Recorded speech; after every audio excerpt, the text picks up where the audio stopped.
کہیے سبحان اللہ۔ فقط تمہاری شفاعت کا آسرا ہے حضور، فقط تمہاری شفاعت کا آسرا ہے حضور، ہمارے پاس گناہوں کے سوا کیا ہے، ہمارے پاس گناہوں کے سوا کیا ہے، تیرے حبیب مکرم کا مرتبہ کیا ہے۔ اور یہ شعر دیکھیں، کھڑا ہے یختر یاسی درے مقدس پر، کھڑا ہے یختر یاسی درے مقدس پر، حضور آپ کی رحمت کا فیصلہ کیا ہے، حضور آپ کی رحمت کا فیصلہ کیا ہے۔ اور یہ شعر بہت ہی بھاری شعر، پیارا شعر ہے، سبحان اللہ کہیے۔ کرم کرم کے کریمی ہی شان ہے تیری، کرم کرم کے کریمی شان ہے تیری۔ دوسرا مصرع غور سے سنیے گا، کرم کرم کے کریمی ہے شان تیری، تیرے کرم کے مقابل میری خطا سبحان اللہ، تیرے کرم کے مقابل میری خطا کیا ہے، وہ دیکھو گنبد خضرا ہے روبرو تیرے، وہ دیکھو گنبد خضرا ہے روبرو تیرے، نثاری کر دے دل و جان دیکھتا کیا ہے، سبحان اللہ، نثاری کر دے دل و جان دیکھتا کیا ہے، حضور آپ کی رحمت کا فیصلہ کیا ہے۔ اللہم صلی علی سیدنا مولانا محمد بارک وسلم، صلاۃ و سلام علیک یا رسول اللہ صلی اللہ تعالی علیہ وسلم۔ من علینا ربنا اتباسا محمدا، ایدہ بایدہ ایدنا باحمدا، ارسلہ مبشرا ارسلہ ممجدا، صلو علیہ دائما صلو علیہ سرمدا۔ نہ تخت و تاج نہ سیم و گوہر کی بات کرو، نہ تخت و تاج نہ سیم و گوہر کی بات کرو، جو خیر چاہو تو خیر البشر کی بات کرو، جو خیر چاہو تو خیر البشر کی بات کرو، اور حجر کے روپ میں یاقوت کو حجر نہ کہو۔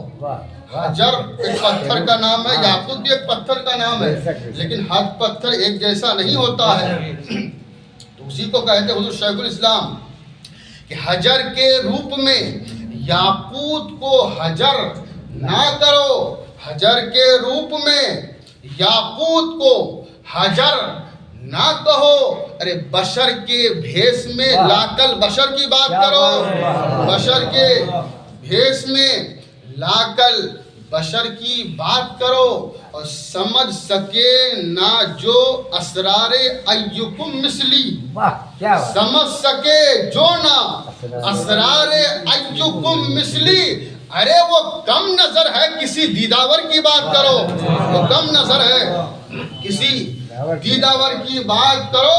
آقا کریم رؤوف الرحیم صلی اللہ تعالی علیہ وسلم ارشاد فرماتے ہیں ذکر الانبیاء عبادت و ذکر الاولیاء کفارۃ للذنوب۔ میرے آقا ارشاد فرماتے ہیں انبیاء کا ذکر کرنا عبادت ہے، و ذکر الاولیاء کفارۃ للذنوب، اور اولیاء کا ذکر کرنا یہ گناہوں کا کفارہ ہے۔ گویا کہ آج ہمارے شکیل بھائی یہ توشہ شریف کی فاتحہ رکھ کر سرکار غوث اعظم کی بارگاہ میں خراج عقیدت پیش کر کے یہ ثابت کر دیا ہے کہ ہم لوگ سنی مسلمان غوث پاک کا نام لیوا ہے۔ سبحان اللہ۔ آج اپنے گناہوں کے کفارے کا سامان ہم لوگ انتظام کر رہے ہیں، سبحان اللہ۔ غوث اعظم کا ذکر کر کے ہمارے گناہ دھل جائے، مٹ جائے۔ وہ غوث اعظم رضی اللہ تعالی عنہ آپ سب جانتے ہیں کہ میرے غوث اعظم رضی اللہ تعالی عنہ کے نام میں جب اتنی تاثیر ہے تو ذات میں کتنی تاثیر ہوگی کہ سرکار غوث اعظم کے نام کو وہی شخص لیتا ہے جسے مجھے میرے غوث اعظم چاہتے ہیں۔ ذرا نام کی تاثیر دیکھیں، غوث اعظم کی ذات تو بہت عرفہ و اعلیٰ ہے، ذرا غوث اعظم کہ نام کی تاثیر دیکھے۔ بغداد کی سرزمین پر ایک جگہ ہے جس کا نام ہے کرخ۔ کرخ نام ہے جہاں صرف پہاڑ ہی پہاڑ ہے، پہاڑ ہی پہاڑ ہے، ایک پہاڑ ختم نہیں دوسرا پہاڑ شروع۔ تو اسی بغداد کی سرزمین پر میرے غوث اعظم رضی اللہ تعالی عنہ کا ایک مرید تھا، غلام تھا، خادم تھا۔ اس کی ایک لڑکی تھی جوان، رات کو گئی اوپر چھت کے اوپر، جنات اٹھا کے لے بھاگا۔ اب وہ سرکار غوث اعظم کے نام کی تاثیر دیکھیں، نام کی تاثیر، دماغ میں یہ بات رکھیے گا، غوث اعظم کے نام کی تاثیر۔ وہ سوچا، لڑکی کا باپ سوچا کہ اگر ہم کسی اڑوسی پڑوسی سے پوچھیں گے تو بات حلق سے نکلے گی، پھلک تک پہنچ جائے گی، فلاں کی لڑکی بھاگ گئی ہے، بہت ساری باتیں ہوگی۔ چلو میرے غوث اعظم، میرا پیر زندہ ہے، میرے غوث اعظم سے پوچھ لیتے ہیں، میں اپنے پیر و مرشد سے پوچھوں، اپنی پریشانی میرے پیر کی بارگاہ میں پیش کروں گے۔ سارا معاملہ بیان کیا، یا غوث الثقلین میری بیٹی اوپر گئی تھی، رات سے غائب ہے۔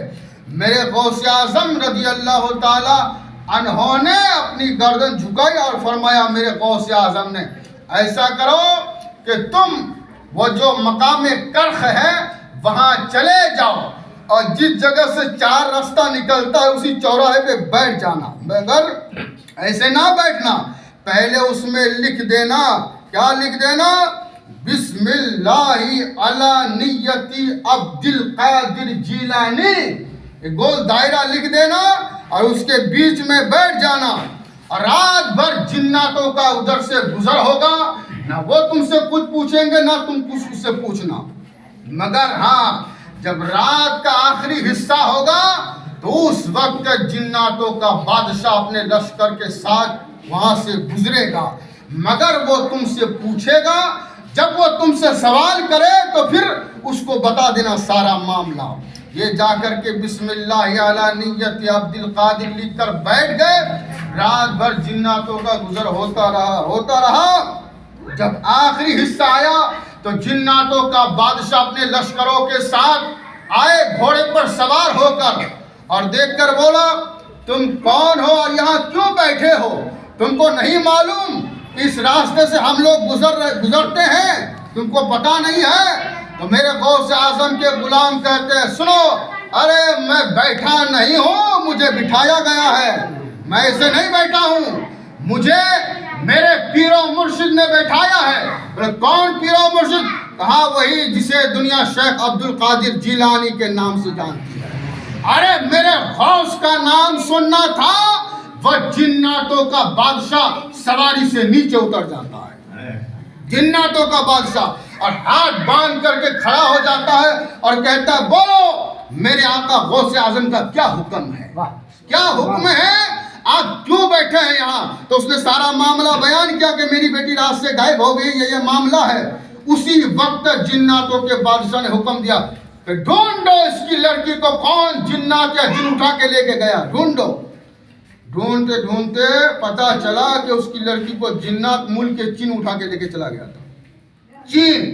وہاں سے پکڑ کے لایا، ہاتھ کو پیچھے باندھ کر کے، اور لڑکی کو بھی لایا۔ تو جناتوں کے بادشاہ نے لڑکی کو اس کے باغ پہ حوالے کیا، اور جو جنات اٹھا کے لے کے گیا تھا، جناتوں کے بادشاہ نے کہا کہ اس کی گردن ابھی قلم کر دو، کاٹ دو۔ اس کی گردن پہ چھری چلائی، قلم کر دی اس کی گردن نے۔ اس کے بعد میرے غوث اعظم رضی اللہ تعالیٰ عنہ کے غلام خواجوں نے کہا، اچھا آپ لوگ غوث اعظم کا اس قدر احترام کرتے ہیں، ادب کرتے ہیں، اور اس قدر غوث اعظم سے ڈرتے ہیں؟ تو جناتوں کے بادشاہ کہتا رہے، کیوں نہ ڈرے، غوث اعظم کو اللہ نے وہ اختیارات عطا فرمائے ہیں، وہ کمال، وہ طاقت و قوت عطا فرمایا میرے غوث اعظم کو، کہ اگر ہم لوگ مشرق میں رہے اور غوث اعظم مغرب میں رہے، اور وہیں سے غوث اعظم اگر نگاہ جلال اٹھا کر ہم کو دیکھ لے تو ہم وہی جل کر خاک ہو جائے، وہی جل کر خاک ہو جائے۔ تو اس غوث اعظم سے ہم کیوں نہ ڈرے؟ جس طرح تم لوگ غوث اعظم سے محبت کرتے اسی طرح ہم لوگ بھی غوث اعظم سے محبت کرتے ہیں۔ تو اسی جناتوں کے بادشاہ نے اپنے ساتھیوں سے اور اپنی اولادوں سے یہ نصیحت و وصیت کی، تو میرے بچوں یہ بات قیامت تک یاد رکھنا، جس گھر میں غوث اعظم کا نام لیوا زندہ رہے گا اس گھر میں کبھی قدم نہ رکھنا۔ جب یہ غوث اعظم کے نام کی تاثیر کا یہ عالم ہے تو پھر ذات کی تاثیر کا عالم کیا ہوگا؟ جبھی تو میرے امام فاضل بریلوی کہتے ہیں، وہ کیا دبے جس پہ حمایت کا ہو، پنجہ تیرا شیر کو خطرے میں لاتا نہیں، کتا تیرا وما علینا الا البلاغ۔ السلام علیکم۔